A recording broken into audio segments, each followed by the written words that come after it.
చీకటైతే గుడి తలుపులు మూస్తారే హరీశన్నో, దేవునికే విశ్రాంతులు ఇస్తారే హరీశన్నో. వాళ్ళు పెరుగవే నువ్వెందుకో మా కోసం హరీశన్నా, మా బాధలే నువ్వు తీర్చగా కొనుకన్నా పోవేందన్నా.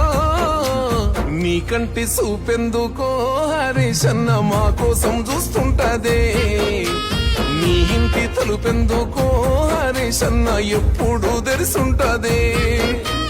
నీ వంటి నేతుంటేనే హరీశన్న మా బతుకు బాగుంటదే. జరసేపు కూసోరాదే హరీశన్న మా బాధలెప్పుడుంటాయే.